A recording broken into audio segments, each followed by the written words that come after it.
Greetings, everyone. We're just waiting for some more folks to join us here, and then we'll get started.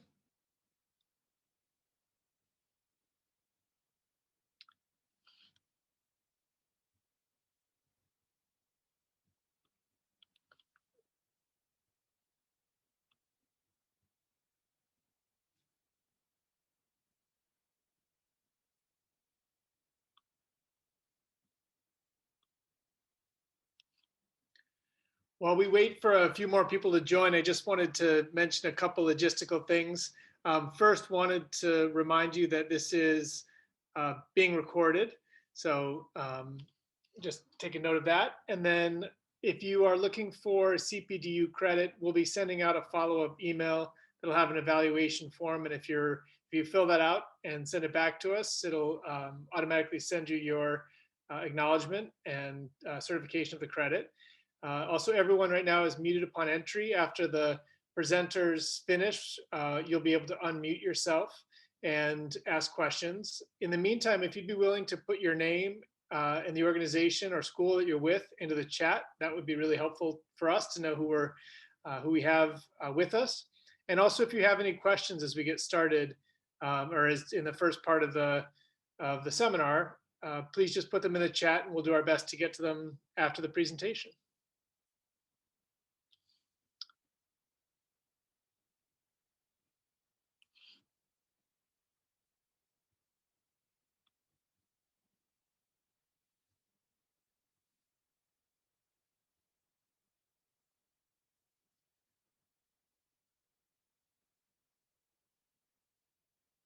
All right, so with that, it's my pleasure to welcome everybody to the Sustainability and Wellness Seminar, Best Practices for Implementing a Framework in Your Curriculum or Your School.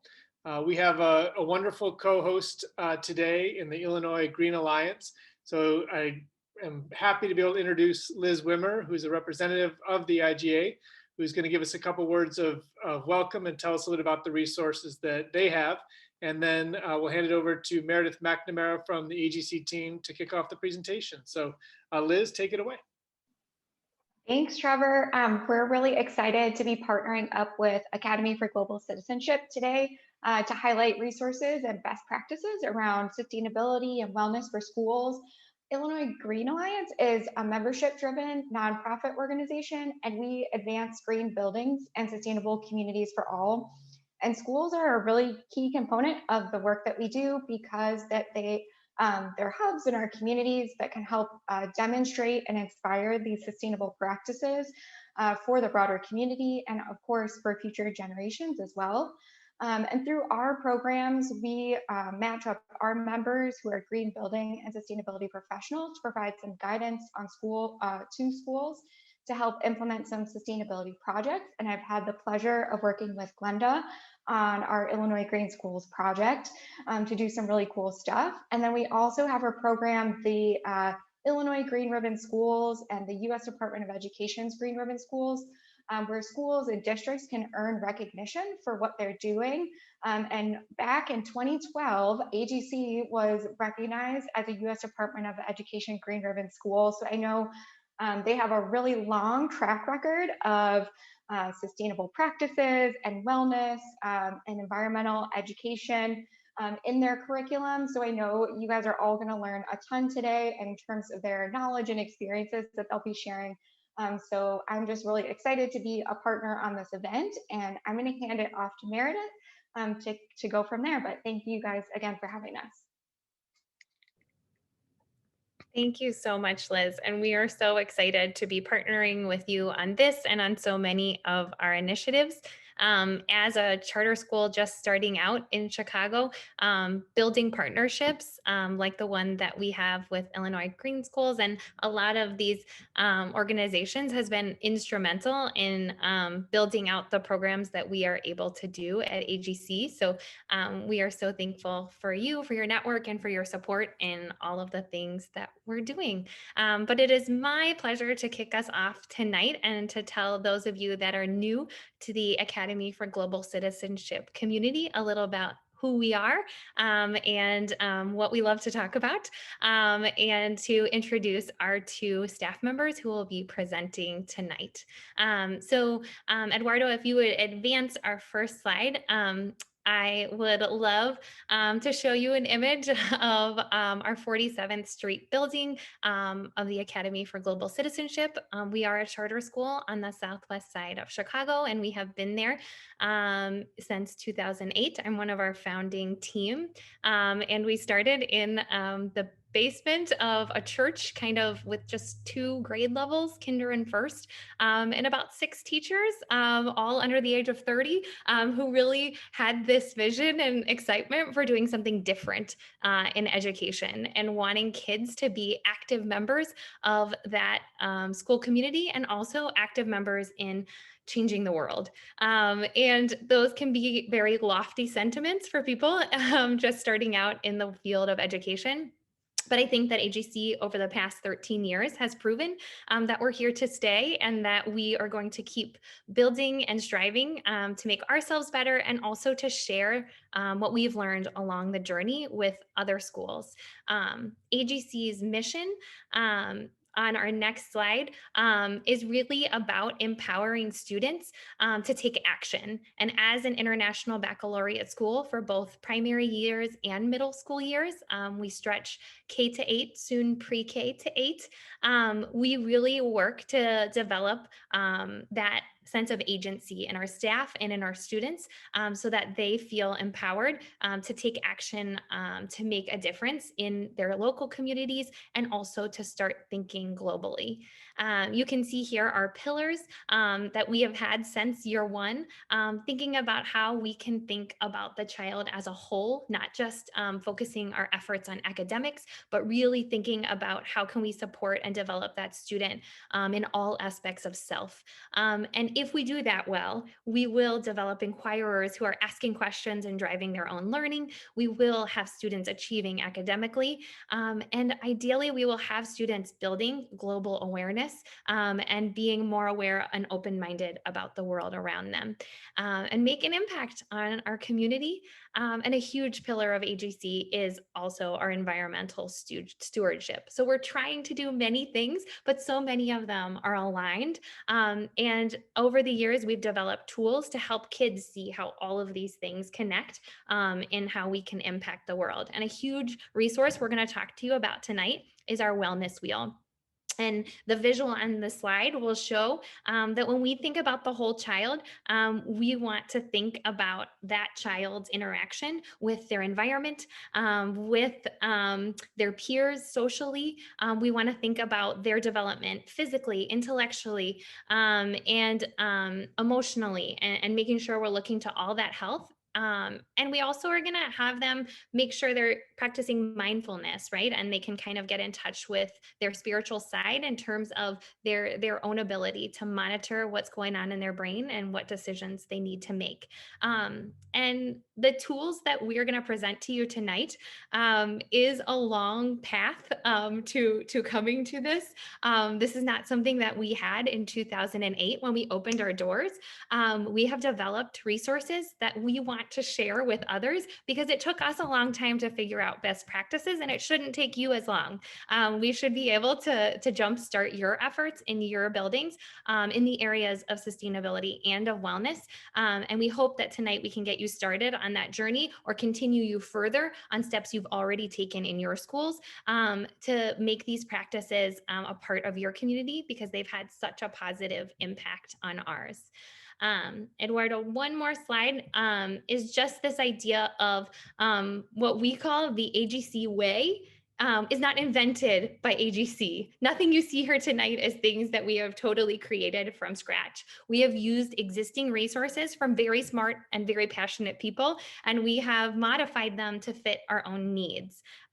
How are we able to do this? Because we have a staff who are risk takers, who are never tired and never afraid to try something new. And it makes such a dynamic place to work. And we hope that you can use some of these to inspire people in your organizations to try new things as well. And we don't use everything and we don't use every part of everything, right? We kind of pick our gurus, pick our favorites, and we use those and we make them our own. And we encourage you to do the same. Do not feel that when we gift you our sustainability and wellness handbook at the end of this presentation, that you need to follow it from step 1 to step 250 to create the exact model that we are doing at AGC. We want to give you many options so you can take action in your own sphere of influence and make your own mistakes, because we've done that plenty of times too. The amount of times that our poor sustainability coordinators have had to dive into our compost bins to remove things that kids or adults have incorrectly sorted mean that this is dirty work. And sometimes you have to get a little messy, and sometimes you have to step back in order to step forward. But our goal tonight is to share, and share. We want you to walk away from this presentation with actionable steps for your own communities, some excitement going into next school year, into your summer planning, and with at least a few ideas of things that would fit into your own roles. And so to take us on this journey and to give us many, many, many exciting things to ponder, I am so happy to introduce you to Ms. Glenda Gonzalez, our Sustainability Coordinator at AGC. That is a role we have not had since day one. It is one we have developed over time, and you should all have one. They're wonderful, and they do many wonderful things. But as you'll see, that's another area we've sort of grown into.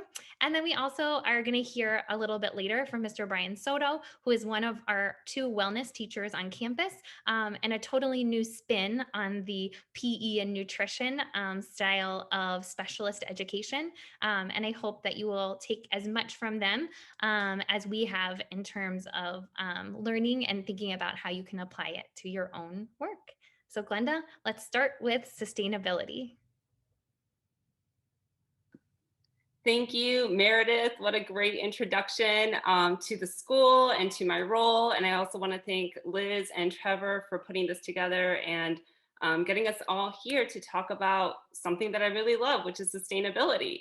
So to start off the conversation, we asked the question, what is sustainability? I know in my academic career, I've had certain definitions thrown at me, and I have a couple here on the slide that I want to read out loud to kind of get us thinking about this term, because it's used quite often and in many different scenarios. So the first definition I have is sustainability is meeting the needs of the current generation without preventing future generations from meeting their needs. And that's kind of the one that I knew during my academic career. Then we have another one, sustainable development is a dynamic process which enables all people to realize their potential and to improve their quality of life in ways which simultaneously protect and enhance the Earth's life support systems. And I really like that one too, because that's really touching upon, our own potential as human beings on this planet, and also acknowledging the importance of the other life on this planet. Then we kind of get into sustainability as a 21st century word for justice. And then finally, I have at its core, sustainability is an unlearning of white supremacy and colonial values that are rooted in the exploitation of the land and labor of BIPOC communities. And I think this one also has so much weight and so much credence today. And so I wanted to share these definitions because it is a vast concept, and it's important to have a shared understanding. And it's also important to know that the idea of sustainability is ever evolving, and engaging your school in different definitions is a really good way to start. It's a really good way to say, hey, let me talk to the students and kind of get them ask them, what do they think of when they think of sustainability or the environment? Or also asking staff members or parents or other community members, putting these definitions out there and finding out where they stand on it. And we know that at AGC, we found that some people weren't sure what it was. We found that some people's views were expanded once we shared these definitions. And we want to just make sure that it's not just one thing. And it's important to not keep a myopic viewpoint of sustainability and to be open to the dynamicism of the concept. And so everything that we do connects one way or another to any of these 4 definitions. Next slide. All right, so sustainability at AGC. We're going to go ahead and go into the next slide. This is just a quick overview of how we do it. Everything that we do at AGC is through a sustainability lens and also through a wellness lens, and my colleague will speak more to that. So when we're talking about our operations, when we're talking about, what we're doing in the classroom and how we're interacting with our community, we're always making sure to have that lens of sustainability. And so that we keep that perspective when engaging in any of these different areas. Next slide. So first I'm going to talk about our pedagogical approach. Next slide. And as Meredith mentioned, we are an IB school. So all classes K through 8 use the learner profile to guide character education and develop global awareness. And at AGC and as part of the IB program, being a global citizen doesn't just mean learning about flags and food from other countries. What we're really hoping to do is develop thinkers who can make a positive impact on the world around them, and even just in their own home, on their own block. And we encourage students to be open-minded, to be caring, and we want to encourage them to grow in this way so that they are more apt in being active participants in the world for causes that they eventually become passionate about or are passionate about now. Next slide. So here we have a quote, "No tragedies before 4th grade." And this is super important. We want to make sure that we're not, telling a 5-year-old about the challenges of climate change, of species extinction. Like, these are very, serious, hard concepts for children to learn. We really want to foster kind of that love and appreciation and that sense of wonder first, so that there's this personal connection to the natural environment. And as part of the IB Primary Years program, our K-5 students engage in 6 units of inquiry each year, and each are laying a groundwork for a transdisciplinary deep dive into a topic. So what we're doing is we're working with teachers to develop units that incorporate the outdoors and ideas of sustainability as part of their studies. So for example, our kindergartners study ecosystems around the world, but we include a trip to the Forest Preserve here in Chicago so that they have that real life, engagement with the natural world. Our 1st graders need to study sequencing and putting things in order. So we have designed a unit around farm to table, and we have them asking questions about the process their food needs to go through before it gets to the table. So they're already starting to make that connection that, food doesn't just come from, the grocery store and it's just there automatically. They're starting to see that there is the land component, the transportation. And so we start putting that in order for them, but it's also connecting on some of those academic concepts that we want them to connect to. And then we also, as students also get older, we want them to think more about environmental justice and the human impact. So our 4th graders learn about weathering and erosion and its effect on the earth, but they also work to design natural structures to combat those processes. So they go deeper into the anatomy of a plant and how those roots can possibly help with the prevention of erosion.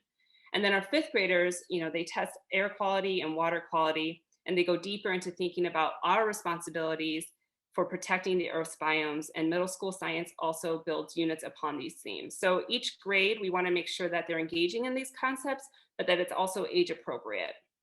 And they're doing this in all their own classrooms, and they're doing this with their teachers, sustainability coordinator, and also with their wellness specialists. So they get to go outside and do PE, and they're also spending time in the garden. And so they're kind of, seeing all this come at them in such a way that it's not just, today we're just going to study this and have it kind of be an island on its own. We like to make sure that's integrated into everything that we do at the school.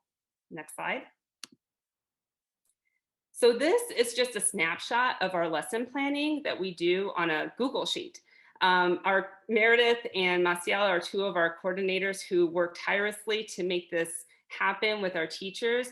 And as they're going through the lesson plans, they're asking questions about, the environment, how do our choices affect ourselves, our community, our world, and what can we do in this unit to really kind of ingrain and expose the students to these ideas. So this is just a little bit of a kind of like the background, everything that happens in the background of what it takes in order to ingrain sustainability into our classroom work.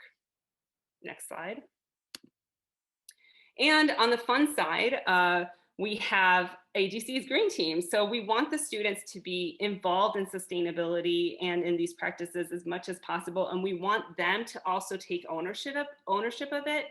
It's important that we include our students and our families in conversations about what they want to see for sustainability, what they want to see for the environment. And one of the great ways that you could do this at your school or even just in your classroom is by forming a green team. And at AGC, we work with all kids in all grade levels. So we have 1 or 2 representatives from each group.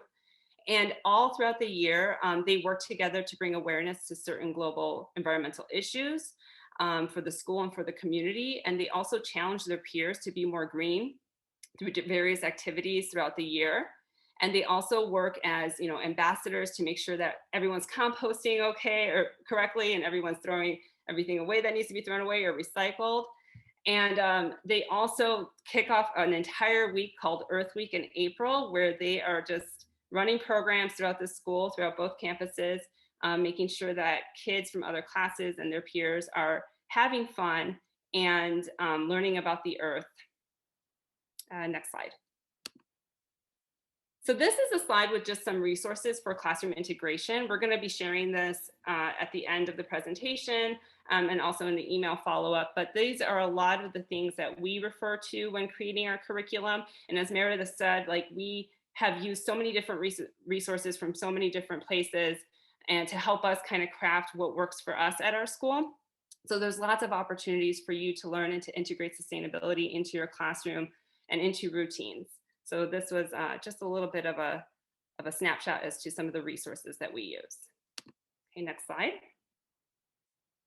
All right, operations. So we have the fun classroom part of it, but then we also have the larger environment. So everything that we're doing in our operations is also through a sustainability lens. We have 2 campuses, so this makes it a little bit more complex. One of our campuses is a CPS building, and the other campus is something that we rent. So these buildings aren't necessarily ours, and therefore, they are subject to some kind of antiquated or older ways of, heating the building or cooling a building. So right now, this is what we're working with, and we're making the most out of it, right? So we also in our handbook have a lot of tips and tricks for what you might be able to do in a building where you may not necessarily have a lot of say as to how things are done. Next slide. So I just took a couple pictures here to talk about the green cleaning and the green practices that we do on campus. We reuse materials as much as possible. So in our picture here on the left, we have a bunch of cans that our teachers have reused that we use to store colored pencils, crayons, markers. We also have the classroom outside. So with COVID and everything, and I'll talk a little bit more about that later, we've had to be inventive as to what are we going to do outdoors to, is sustainable for us and for the kids and also healthy. So we have some outdoor spaces that we've developed. And then here I'm just sharing some of the pictures of things that we've done at the school kind of on our own as AGC. We've been fortunate enough to have a cleaning staff that is contracted. However, we can work with them to do some green cleaning practices. And we've been really kind of, like I said, fortunate to have that. And then we also have a wall of living plants, which is also another great thing to add to your classroom, or if you can, to a hallway. This is a really, not only is it just sustainable and it helps with air quality, but it's also a really good thing for wellness. And it gives kids an opportunity to maybe take a break from the classroom, go water a plant, maybe kind of get, to kind of just reorientate themselves if they need to. So we have all these different kinds of resources within the school and within the operations. Next slide. And so, yeah, our land, we have a lot of gardening at AGC too. So we have had the fortune of having over 30 raised garden beds on the campus. And these didn't originally come with the schools. There's a lot of work behind the scenes to get this done. But we are able to integrate gardens into our lesson plans and work with the kids outside. So even if you have just maybe one small space, you can easily integrate this into your classroom, even if it's just planting seedlings into little cups. Having that, ability to touch the soil, be, involved in all of that is a really great opportunity to get kids interested and do something good for the planet. And in this photo, you can see we're working a lot outside. And so we had to retrofit our parking lot in one of our campuses with carports so that kids could be outside. So you can see we have this little enclosed area. And then we also had to separate them, and we just had cinder blocks. So rather than just having these kind of gray, sad looking cinder blocks everywhere, we decided that, okay, let's get the kids involved. Let's get some planting going and put those in the hole so that it starts to grow and starts to look nicer and greener, so that it doesn't just have to be another, paved area in the middle of a major city. So we tried to get inventive with all of that. And I think that in many ways, this can be done in the classroom. If you're fortunate enough, you can maybe even expand it to the outdoor space that your school may have. Next slide. Okay, and waste. As Meredith said, sometimes we have to dumpster dive. Well, waste is a really big component of sustainability. If you're in the field, you know that it's been an ongoing issue. Plastic use is on the rise. It's very harmful for the environment. Not composting food waste. These are all major environmental issues. And so as a school, we thought, what can we do? We live in a city that does not have, public composting like other cities do. And so we have contracted a partner here in Chicago to be our composter. And with that, we are able to separate our compostable material and our waste and our recycling. And it is a process. We work really hard to educate staff, to educate students in remembering to do these kinds of practices and make it habit. And as you can see, there's a sign I have here, just compost. That's actually something that is in our handbook as well, along with something for landfill and for recycling. Just having simple posters reminding students like this goes here, that goes there, is another really great way to get them in the habit and kind of secretly even get into their mind every time they see it that this has to go into these different bins. But like I said, we've been fortunate enough to partner with a composting organization. And to be honest with you, it's about $500 a month. So this may or may not be feasible for your school, but it's worth looking into and researching and asking organizations around Chicago if perhaps, as a school, you might be able to get a deal. Next slide. All right, community involvement. This is perhaps my favorite part of sustainability. We can go to the next slide. AGC families, community, and partners. This is central to everything that we do for sustainability at AGC. Our community are, is made up of, like I said, families and partners who share their knowledge and skills with us and with each other. AGC is a school that teaches and provides resources. However, we are part of a larger family made up of individuals, more often than not, who already integrate sustainable practices in their homes and have been for generations. Oftentimes, I feel that it's mainstream culture that is now catching up with the habits and practices that are second nature to many of our families. And whether it's the residents in the neighborhood tending to their gardens and sharing their personal histories and actively advocating for their voices to be heard when it comes to development in the area, or AGC families sharing how they have always practiced reusing and reducing material, we recognize that we are by no means the sole experts, and we are also students. Our community is the reason that that everything is going to thrive, right? And involving them is key in deciding the future of the school and the neighborhood. And this is central to sustainability in every single way. And it's important to remember to ingrain equity into all aspects of our efforts as we continue to grow and expand within our community. Next slide. All right. So having said that, we have many community partners that help us promote sustainability. And one of them is the Urban Growers Collective here in Chicago. And every Tuesday, they come with their Fresh Moves mobile bus. And if you haven't gone to one of their stands, I highly encourage you to do so. We began a partnership with them back in 2016.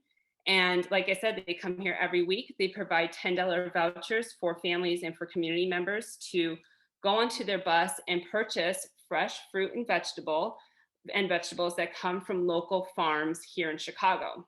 So this has really allowed us as a school to bring more people and community members into conversation about the future of the school and the impact of the neighborhood. And having that meaningful involvement from our partners in our community is central to sustainability. And it's going to help us continue to ingrain equity into all aspects of what we're doing. Next slide. Oh, so these are just some photos to entice you if you haven't already gone. This is, just a little bit of what they've been able to do during COVID. for our community. We had the bus, kind of like everything outside for a little while, but traditionally everything's inside the bus. So there's photos of a little bit of both. Next week, we'll be getting back onto the bus. Next slide. And I wanted to just share some data just to kind of reinforce like just how important it is to include your community. Back in November, we started to notice that more people were coming to the bus. And this wasn't always the case. I think when things first started, it wasn't as utilized as we had liked, but it really picked up last November.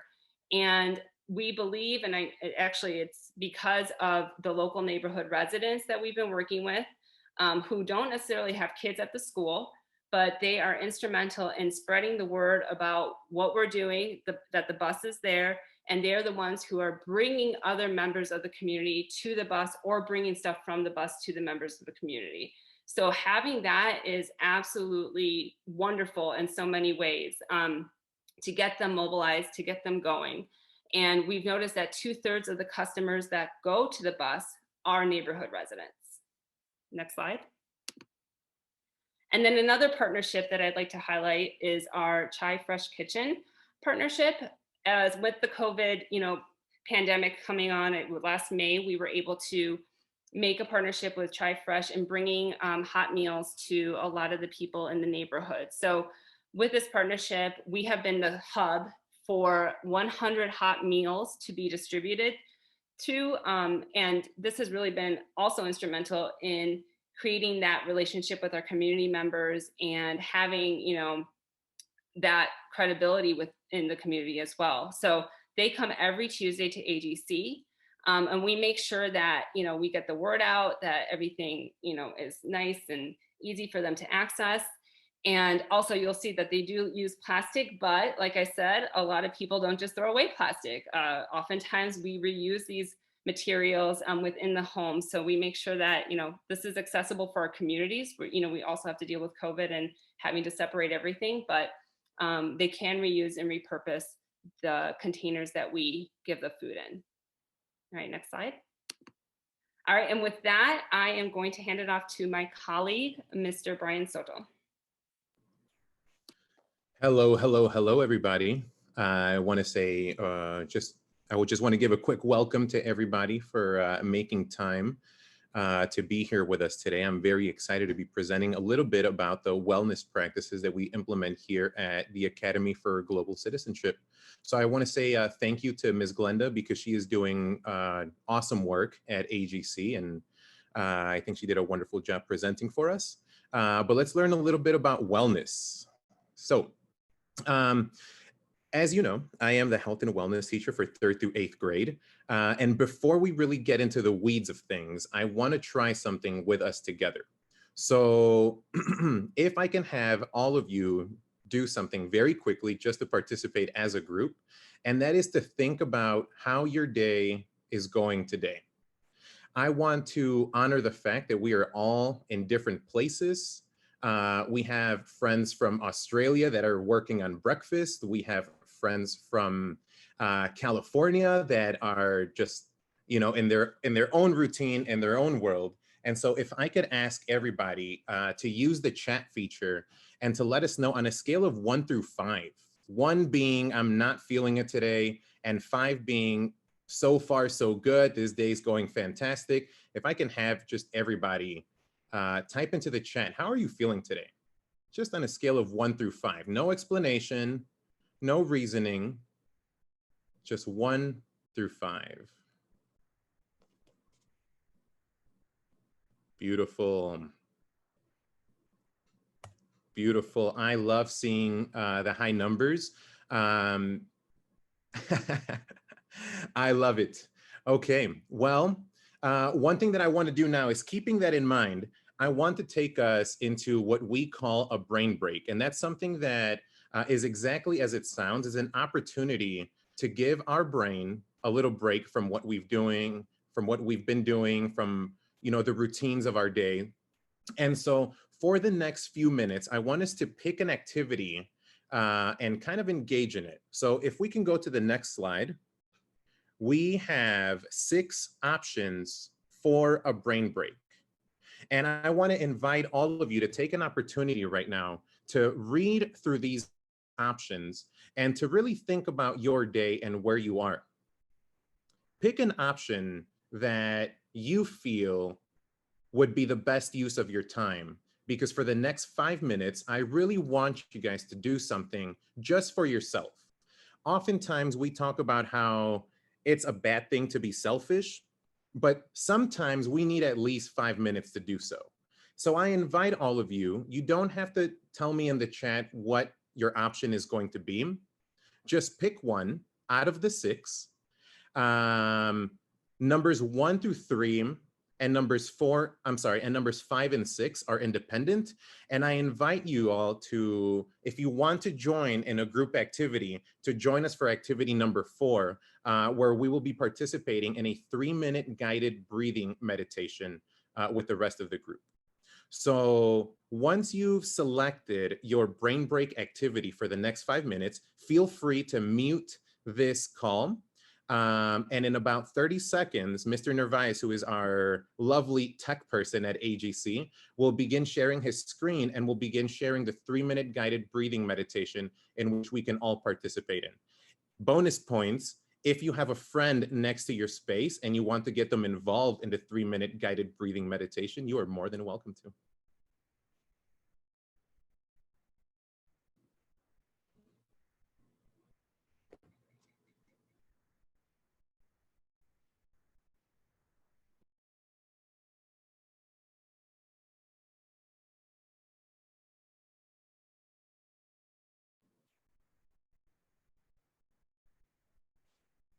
We don't have sound right now. I wonder if that's something that we can take care of.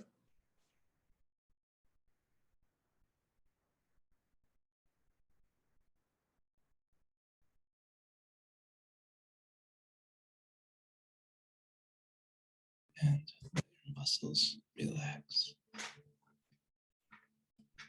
Taking deep, comforting breaths.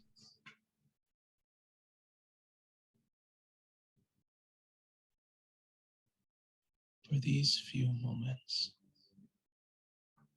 forget about the past. Let go of your worry about the future. Just breathe, relax, find stillness. Continue to breathe gently and naturally. And whether out loud or in your head, repeat these words. I am okay.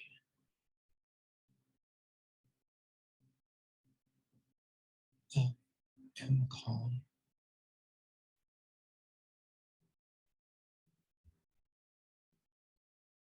I am present.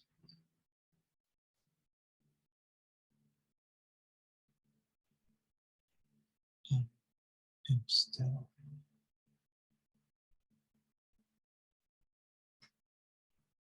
Good job. You can do this. Fear and anxiousness will not overcome you. You are strong. You are okay.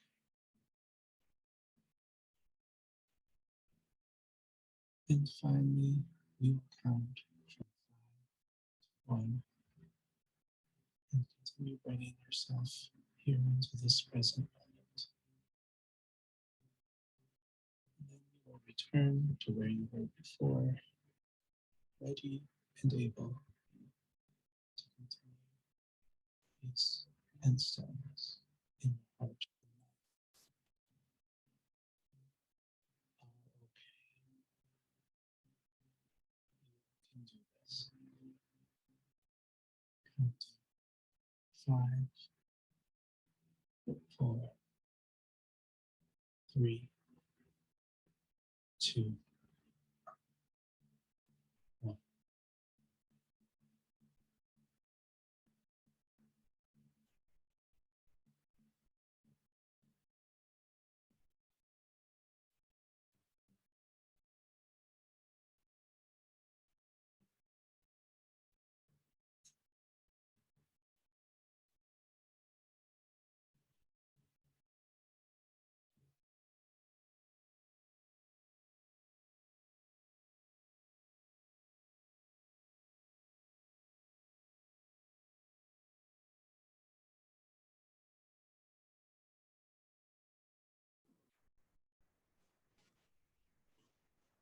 Thank you very much for sharing that with everybody.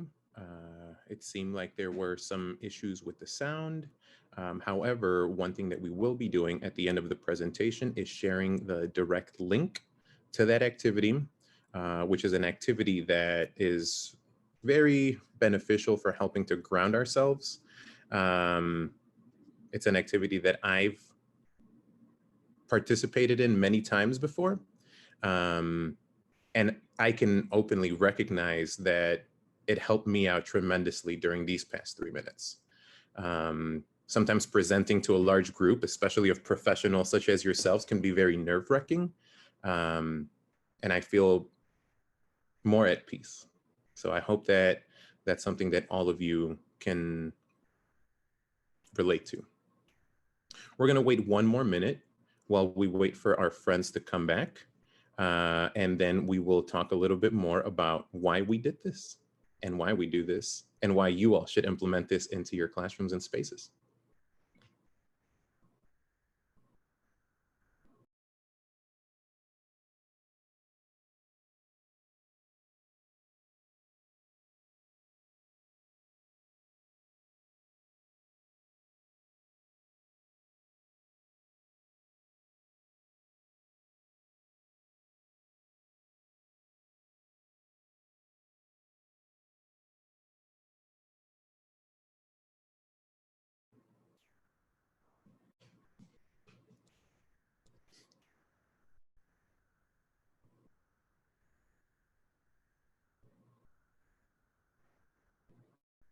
Just out of curiosity, if I can have you guys put in the chat the brain break that you participated in, just 1 through 6, what was your choice for the day?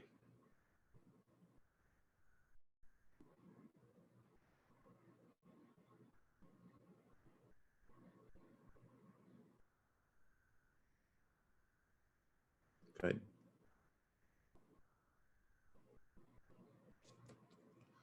All right, excellent. So I hope that all of us are back. If we can go on to the next slide. One thing that I want to let you all know is that no matter which brain break activity you've selected for the last 5 minutes, you were engaged in a wellness practice. And this is one of the strategies that I use with students because sometimes you have to trick people into doing things that are good for them. You have to put them in a position where they need to take the action so that they can reflect on it and realize the benefit that that action provides. And so what we just did is we brought the wellness wheel to life in several ways. So if we can go to the next slide, we are looking at the same brain break activities, but this time we're going to go ahead and identify the aspect of wellness on the wellness wheel that each of these brain break activities is directly connected to. So if we can click on the slide for the animation to kick in. So if you participated in activity number 1 and you decided to chat with someone in your space, that's social wellness. If you drank some water and went for a walk, that was physical wellness. Your body thanks you. If you did a little bit of research and looked something up that you're curious about, that's your intellectual wellness. If you participated in our 3-minute guided breathing meditation, I hope that you're grounded and you've participated in spiritual wellness. If you did a self-check-in and were asking yourself how you are feeling today, that is your emotional well-being. And finally, if you just enjoyed the sun and had yourself some fresh air, enjoying the environment is part of your environmental well-being. So congratulate yourself for that. These are brain breaks that we share with our students on a daily basis, not only as part of my wellness class, but as part of their general classroom setting. So if we can go to the next slide, we're going to talk a little bit more about what brain breaks are, why we have them, and when we incorporate them. So brain breaks, like I mentioned earlier, it's just an opportunity to give our brain a break. I had to slow myself down a little bit because that gets kind of tricky to pronounce, but it's exactly what it is. Research over the last few years has shown that short movement breaks increase productivity in students and in people, relieve stress, and create opportunities for social interaction. In fact, some studies have shown that students spend up to 25% of their classroom time not engaged, distracted. And this is the same for third graders. It's the same for high schoolers. Our brains will naturally go elsewhere, wherever our classroom is not sometimes. So these activities, they can look like a lot of things. They can look like outdoor activities. They can look like quiet time. They can look like coloring time. They can look like group movement activities where we implement a little bit of exercise. And we have them because, well, we want our students able to focus on the teacher and on the task at hand. The big question about brain breaks is, when do we implement them? It's like, let's stop doing everything that we're doing and let's not do nothing, which is how it can be interpreted a lot of the time. It's really not. One thing that I encourage teachers to do is to implement brain breaks in 2 different ways. Number 1, integrate brain breaks into your daily schedule. Stop having hour-long classes. Stop having 45-minute long lessons. Stop having 30-minute long lessons. Kids' brains are not designed for that. Research has also shown that kids get more out of their classroom time when they're exposed to shorter 10-minute lessons as opposed to longer 30-minute lessons. And so implementing brain breaks into our everyday classroom schedule is a super easy way to break up students' schedules and have them something to look forward to. A very simple redirecting statement like, I see you doing this. Remember, we have a brain break in 5 or 10 minutes can be all that a student needs to kind of snap out of it, focus on the goal that we're currently working on, because they know that in a few minutes, they're going to be able to go back to the activity that their brain naturally is leading them to. That's the first one. The second way that I encourage teachers to implement brain breaks is by reading the room. As educators, I'm sure you know exactly what I'm talking about. Every day is different when you have so many personalities in one space. Some days the energy will be low. Some days your students will be going bananas. And so what I encourage you guys to do is read the room, find out how your students are feeling, and maybe switch up the plan. Maybe say, you know what, we were supposed to get into our math lesson, but that can wait 5 minutes while we work on something else. Sometimes that's all a student needs. And as educators, it's our job to really think ahead, read the room, and try to anticipate any spurts of energy that might be better handled if we gave students an outlet before it became time to actually focus our brains. So that's the gist of brain breaks. But as a wellness teacher, can we go on to the next slide, please? As a wellness teacher, the question that I get asked the most is, well, how do you do wellness? What does that mean? I am the health and wellness teacher, but I also, a part of my job is also to collaborate with my entire learning community. So when we implement wellness practices at EGC, we basically have 3 ways in which they get broken down. Classroom practices, practices that happen in specials, and what we do to engage our entire culture. So in the classroom, we encourage teachers to integrate practices that support student well-being into their daily classroom activities, into their daily classroom schedules, So scheduled brain breaks, scheduled water breaks, scheduled time outside. Specialist classes, they support student well-being by engaging them in activities that stimulate creativity and curiosity and help foster healthy relationships. I'm talking PE, music, art. Specials teachers are wellness educators. And then finally, you have to work on your school culture. Human-centered approaches encourage agency in students, self-reflection, and they foster metacognition. So let's go to the next slide. And let's learn a little bit more about wellness in the classroom. We know what a classroom looks like. We have all had experiences working a classroom, some of the practices that I encourage you all to implement as we're thinking about looking at education through a wellness lens is to implement simple practices like daily check-ins, exactly what I had us do before we began our wellness conversation. Find out how your students are feeling. Oftentimes, students will come into the building with very high energies, and if you don't ask, you won't know what's going on.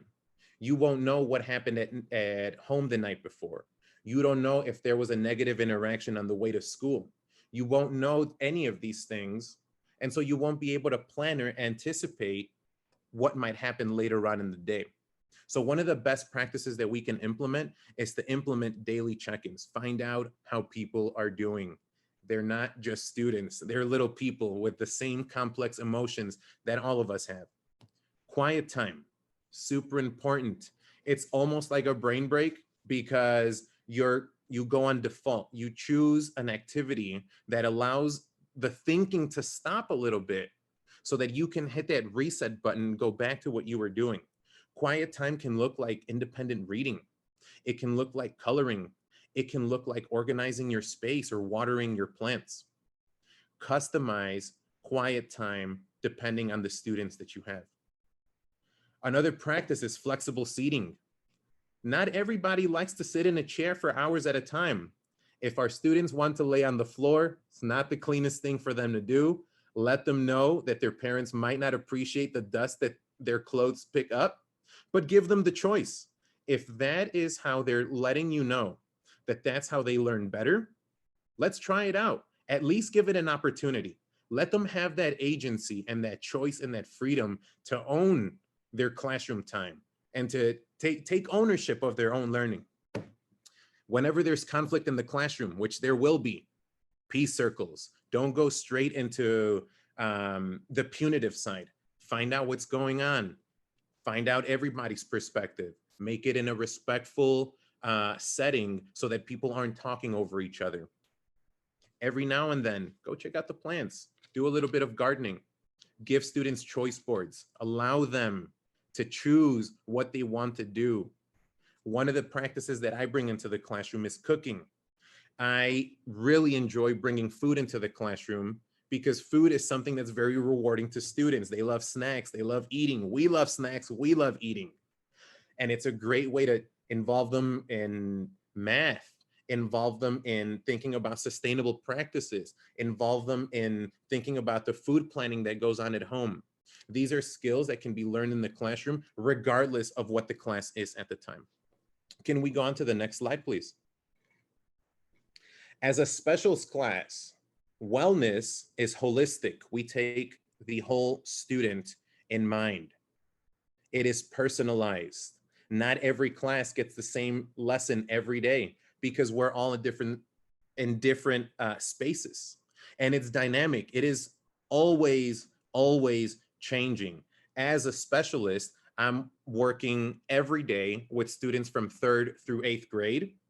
And some days 4th grade has a field trip, and some days 6th grade is doing presentations, and some days 8th grade needs a entire class peace circle, and instead of going about my usual lesson, I need to engage them in that peace circle so that we can get to the core of the issue, because that's not how learning is going to happen. Let's move on to the next slide, please. Okay. One of the things that we talk about is using wellness as a lens. What does that mean? It means almost exactly as what it sounds. Wellness as a lens. Before you do anything else, throw on those wellness lenses and ask yourself, how is this supporting my students' well-being? How is this supporting my well-being as a teacher? How is this supporting the well-being of my entire learning community? So for example, if you are a PE teacher, or if you have PE teachers at your school, don't just focus on the muscular growth and the water that you need to drink. Really encourage students to think about their before and after a specific physical activity and highlight the effects of that movement and that activity on their mood. Students oftentimes find that they feel better after their heartbeat has been raised, after they've drank a little bit of water, after they've spent some time in the sun and sweated a little bit and goofed off a little bit and laughed with their friends. It's a game changer. So PE teachers can have a very powerful role. And if you're a PE teacher sending your students out into the next class, don't send them riled up after a 1 mile run test, because you're not doing your learning community any favors. Slow them down. Engage them in a 2-minute guided breathing exercise, which will slow their heartbeat, slow the energies, and send them into the classroom ready for learning. Art teachers, your job is so incredibly important, because what you do is you encourage creativity and self-reflection through the different modes that you have available to you, the different resources that you have, whether it's finger painting, whether it's life skills, whether it's self-portraits, whether it's drawing how you're feeling, using colors that describe your mood. Allow students an opportunity to be openly creative and to be freed from the boundaries of a classroom. Music teachers, music is so powerful. And as part of your music curriculum, one of the things that you can do to support your student well-being is to let them know the role that music plays on our moods, on our well-being.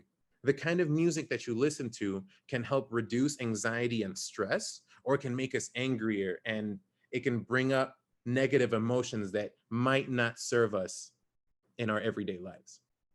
And language teachers, this one has a special place in my heart, because as an ELL student, I didn't always feel the most confident in a setting where English was the main language that was being spoken. But when I was able to own my Spanish, I felt like I was being celebrated, like my culture meant something.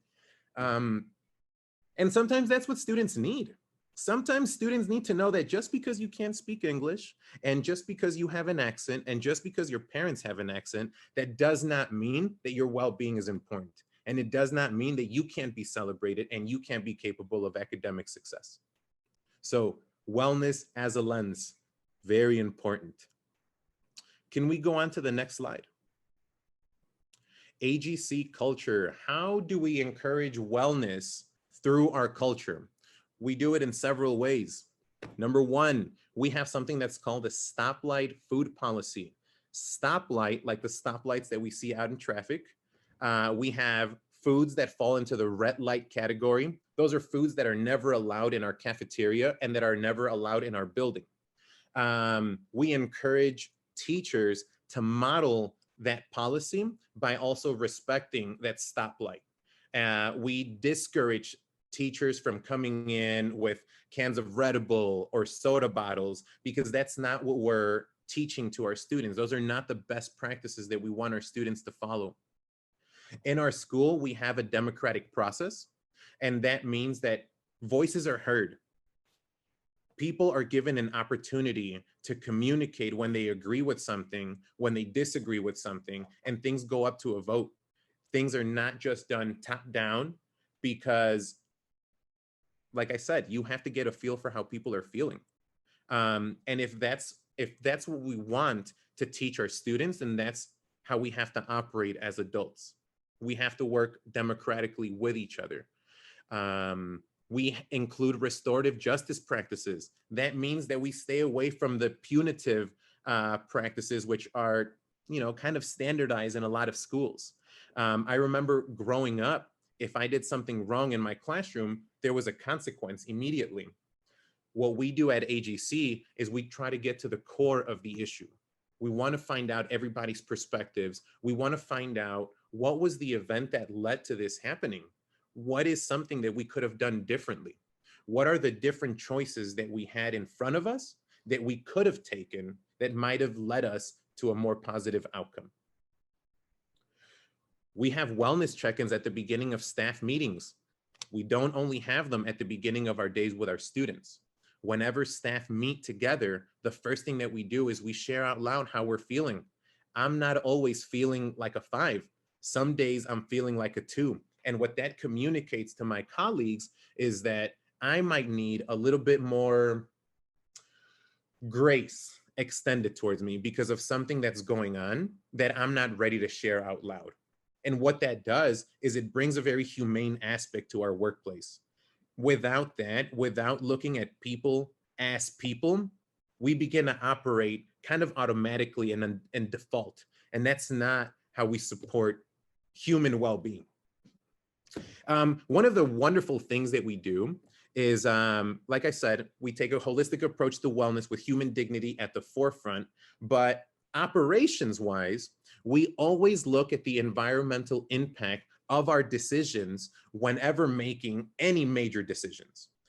If we need to purchase notebooks, if we need to purchase sweaters, if we need to work with a new contractor, the first thing that we look at is the environmental impact of what that order is going to cause.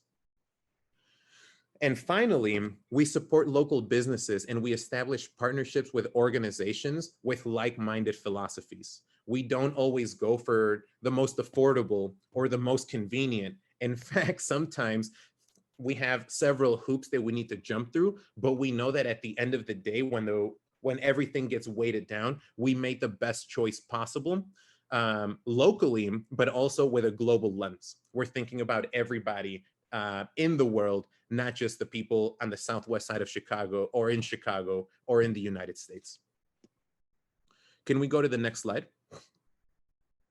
So here we have some visuals of what our wellness culture actually looks like.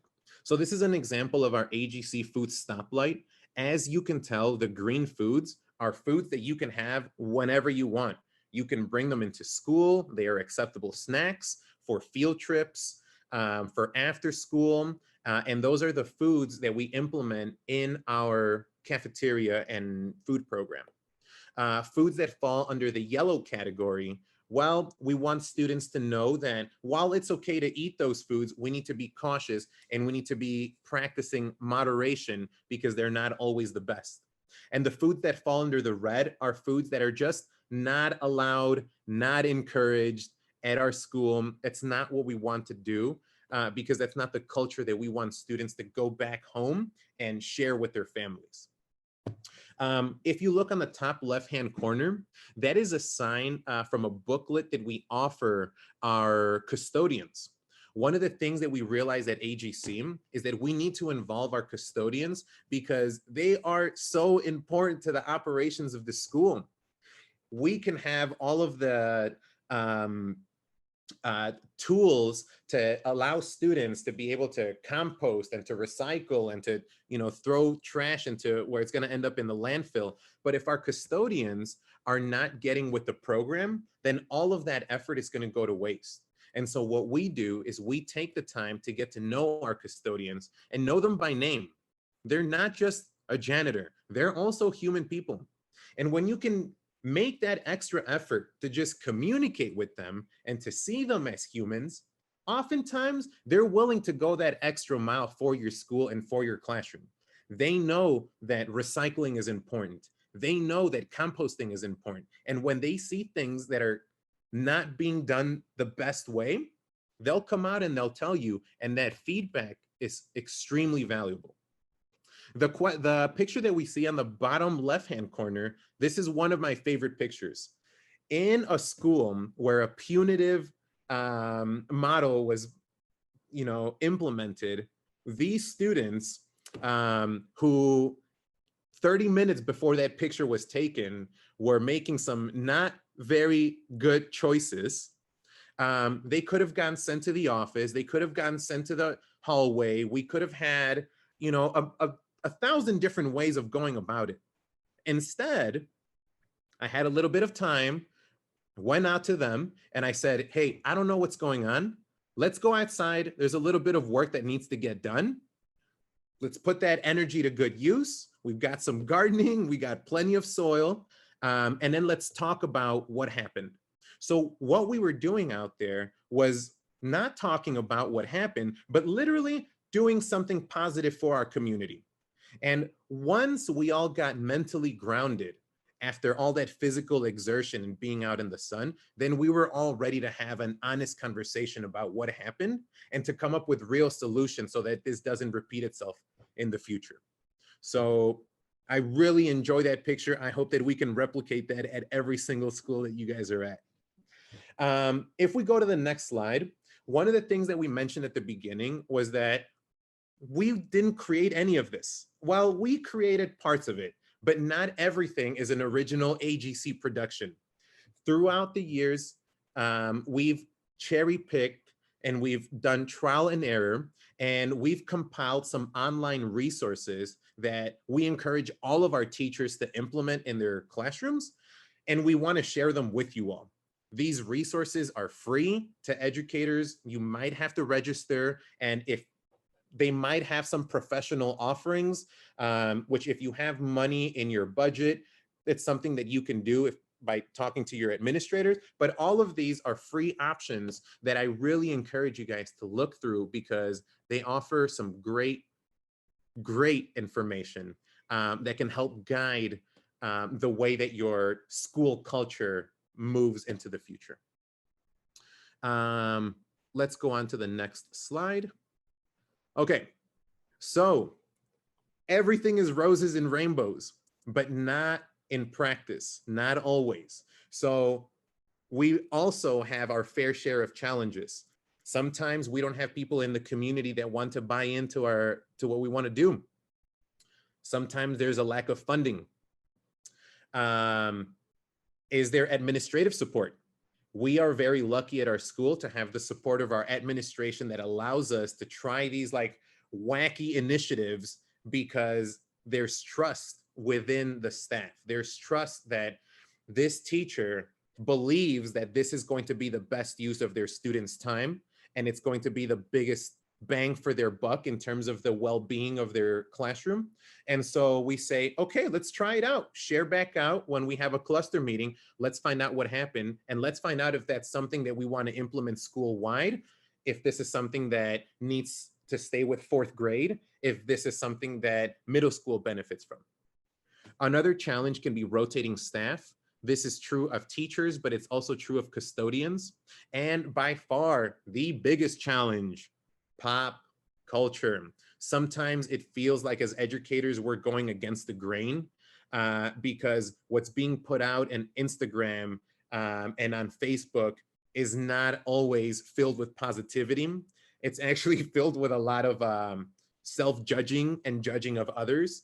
And unfortunately, it's so easily available to our students that they end up internalizing a lot of those messages. And as educators that genuinely care about the well-being of our students, it's our job to dismantle those internalized messages and to replace them with messages of positivity and these positive affirmations that students can say to themselves every single day whenever they need to.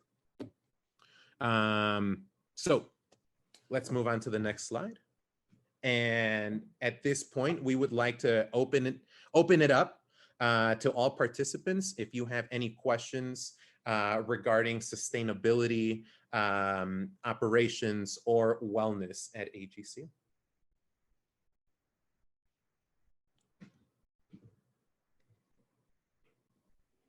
And a reminder that we are going to send out with our end survey a bunch of links to the organizations that we have found super helpful. And Brian has compiled some wellness class resources into a Google folder that we will share out just from some of his specialist class. So some goodies to come in the follow-up as well. So don't feel like you had to have written down all of the organizations that you saw on the slides.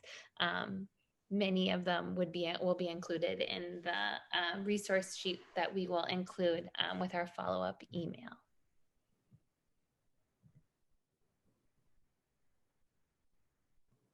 Awesome.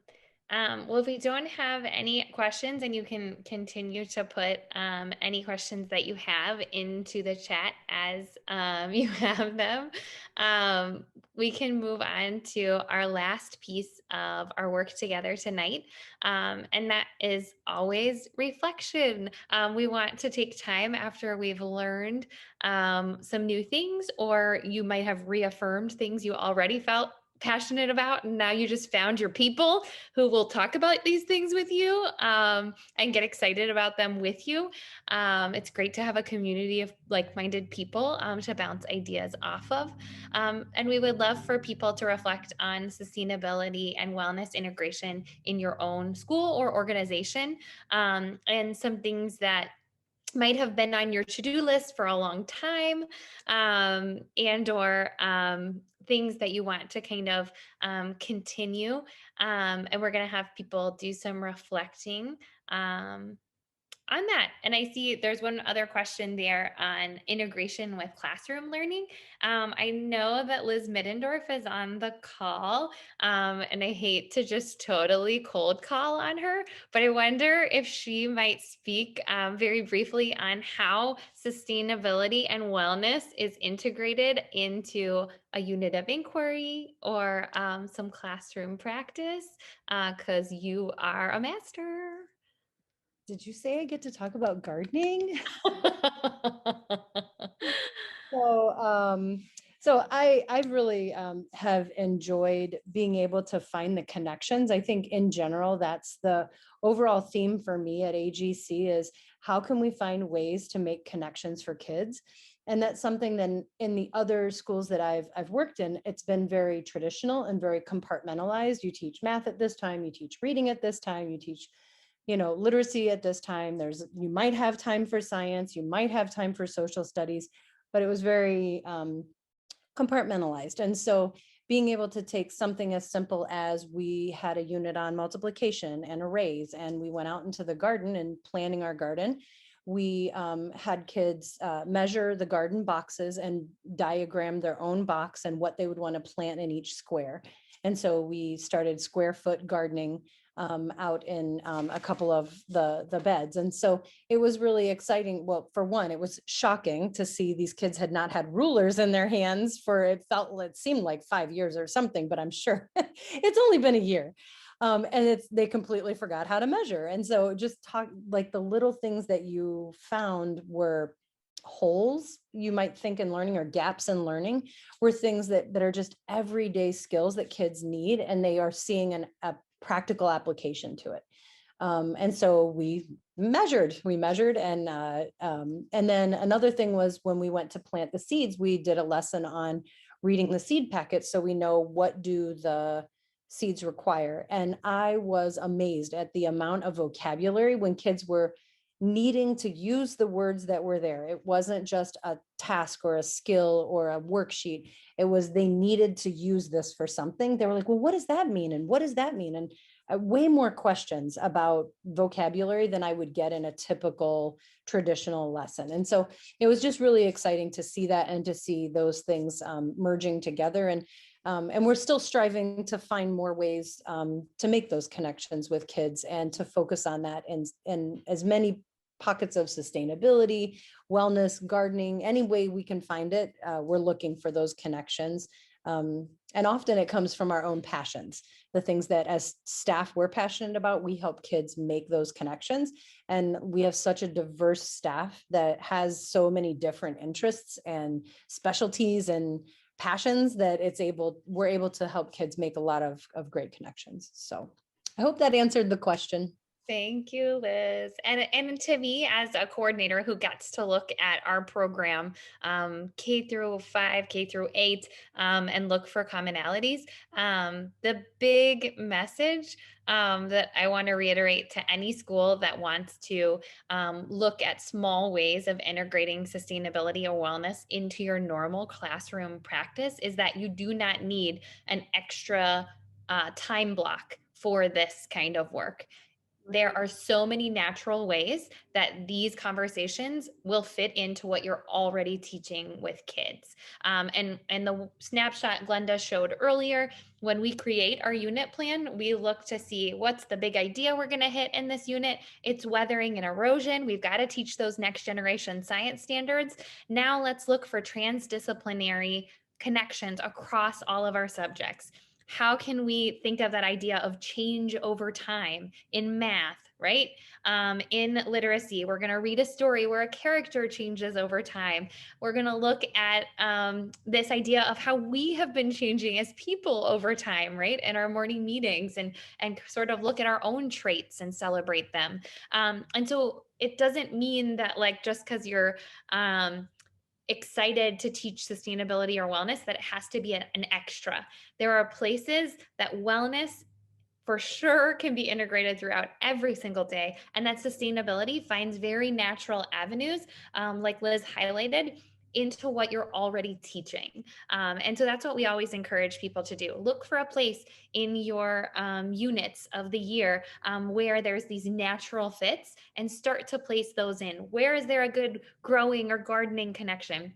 Where is it a good time to weigh our waste and talk to kids about those kind of interactions? It will be integrated more easily if you just kind of insert those ideas and those lessons into what you're already doing. And then Liz asked an awesome question we'll answer very quickly, that talks about what are students' roles in all of this and the big building operations. And so one amazing thing that we're looking forward to is moving into a new campus that we're currently have designs for, and should be shovels in the ground in the next year. And we are excited to have a net positive energy building where they will literally be surrounded by the environmental wellness and sustainability efforts that we've been talking to them about for years. And so that our school will become a living school building, which the kids will be able to be an active part of maintaining, and our jobs might get a little easier because they're going to see it as a third teacher all around them.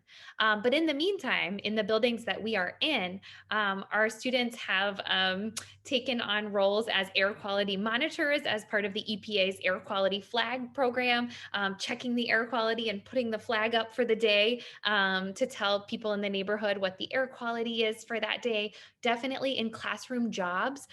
We have worm bins in many of our classrooms. There are classroom composters. There are classroom gardeners watering plants. There are classroom yogis leading meditation, breathing, or yoga. So it's part of the classroom jobs and culture, both aspects of wellness and sustainability. Yes, monitoring waste and helping kids to know where things go is a part of that as well, but we really build it into the general classroom. And again, it's not an extra, you're already giving kids responsibility over things in your class, but we're making sure that that lens that Brian talked about is highlighted. So sort of thinking about those things, Eduardo, if you'll advance us one more to kind of close us out. I would love for people to kind of just think and reflect, if you're a person who likes to write things down or make a note, but just sort of take yourself through this process of thinking about what are some areas that you or your organization have for potential growth around sustainability or wellness in your organization.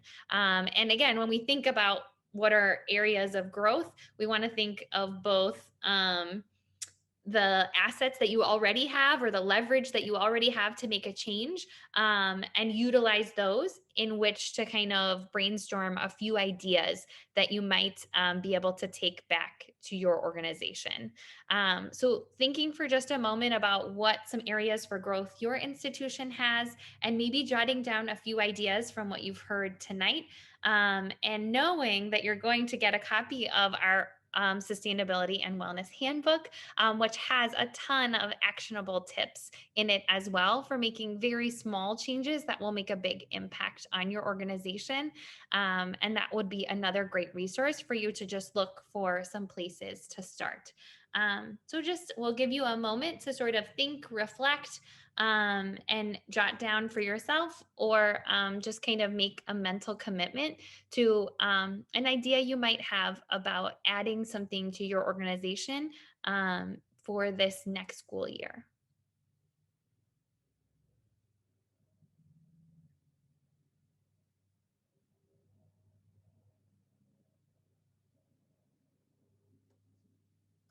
And if an idea came to mind that you would be willing to throw into the chat, just because we've said sharing from each other's enthusiasms and passions is really what this work is built on. If there's something that you are excited in trying or learning more about, please share it with the group so that others might steal from your great learning and thinking, and maybe be able to kind of think of one concrete step they might want to take from tonight.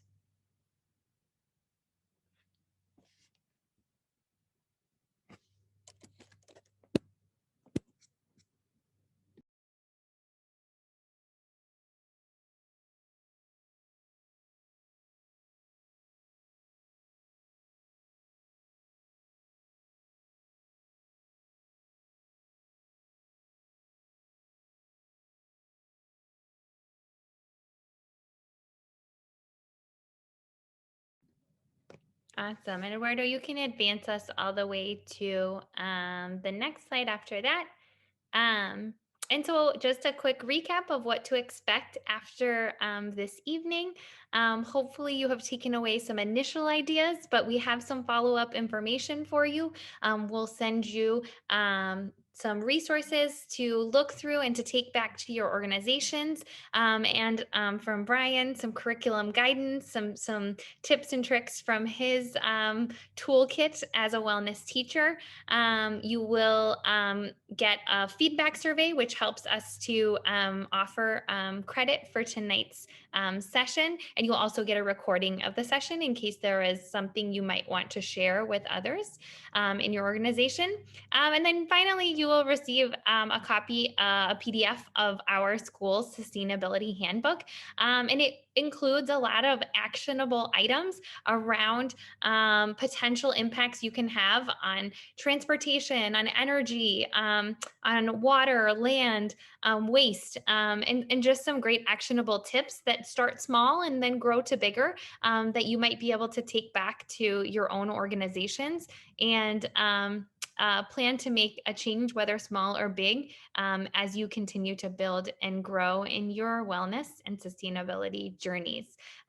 So those are some resources that we are happy to share and continue to build and develop. And we hope that you will do the same and starting to kind of build your collection of favorites and things that you pull from.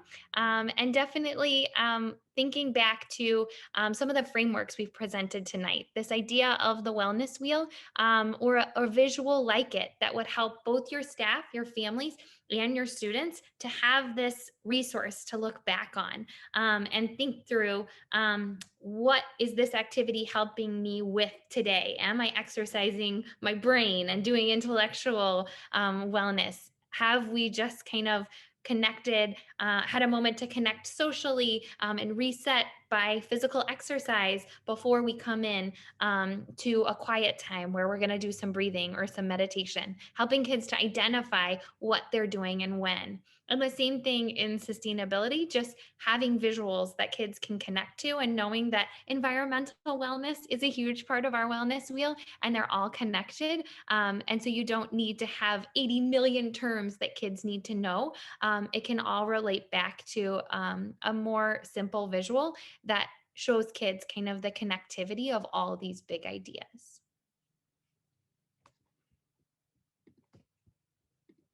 Awesome. Well, we can go to our last slide. It will have Glenda and Brian's contact information. Just in case you have follow-up questions that you didn't think of tonight, if you want to jot down either of their email addresses, they're happy to continue sharing their knowledge. And we very much appreciate your attention in the middle of the week and sharing some ideas with us. And Trevor, do you want to close us out? Sure. First of all, thank you all. It just is, it's so encouraging, inspiring to listen to each of you, and your commitment to this and what you bring to those students is so special. So I just want to thank everybody for attending. I know how busy all educators are, so to take time out for something like this is a commitment, and to have you here was very special. So thank you to the presenters. Thank you to everyone who attended. Thank you to Liz Wimmer for helping co-host this, and Sarah Elizabeth, who's on, and just all the educators who are here today. Saskia, Berenice, there's so many great leaders, Liz Middendorf, all the team from AGC, Eduardo for all your help with this. I could go on and on, but I just want to thank everybody and just remind those that are looking to get CPDU credit for this to keep an eye out for the follow-up email with all the resources. And in it will also be an evaluation that you need to fill out as an evaluation of this presentation. And once we get that back, you'll get your certification of the hour. So thank you all. If you know of anybody who would benefit from participating in what you heard today, we're hosting another version of this seminar on Saturday morning at 10 o'clock for those who find it easier to do this on the weekend. And we would love any help spreading the word, because we want to encourage as many people as possible to implement these sustainability and wellness practices in their school, and also to share your best practices. So I know we didn't have a lot of time for that today, but we really encourage the exchange and the open sharing of best practices. So I think that's it. Thank you all. If there's any questions, feel free to email us, and just everybody keep up the good work, and look forward to seeing you all again soon.